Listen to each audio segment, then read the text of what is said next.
LED मासेमारी केलेली, अँकर केलेली ट्रॉल बोट, तिच्यावरती मोठ्या प्रमाणात LED आहेत आणि मासेमारी त्याद्वारे इतर परसीन नौका आजूबाजूला मासेमारी करत असतात.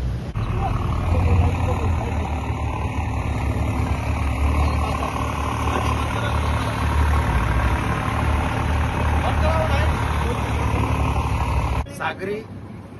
जलदी क्षेत्रामध्ये गस्त करत असताना माननीय मंत्री नितेशजी राणे साहेब यांच्या सक्त निर्देशानुसार LED मासेमारीबाबत पाहणी करण्यात आली. त्या दरम्यान एक ट्रॉल नौका मोठ्या प्रमाणात LED सह लाईट लावून उभी होती आणि त्यामध्ये साधारणतः 4 ते 5 लाईट त्यांनी सबमर्सिबल लाईट टाकलेले होते, साधारणतः 1000 वॅटचे, आणि त्यासह जनरेटर आणि पुन्हा एक बोट अँकर केलेली ट्रॉल नौका 62 केव्ही आणि 25 केव्हीचे 2 जनरेटर असलेली जप्त करण्यात आलेली आहे आणि महाराष्ट्र सागरी मासेमारी अधिनियम अंतर्गत त्यावर पुढील कारवाई करण्यात येत आहे.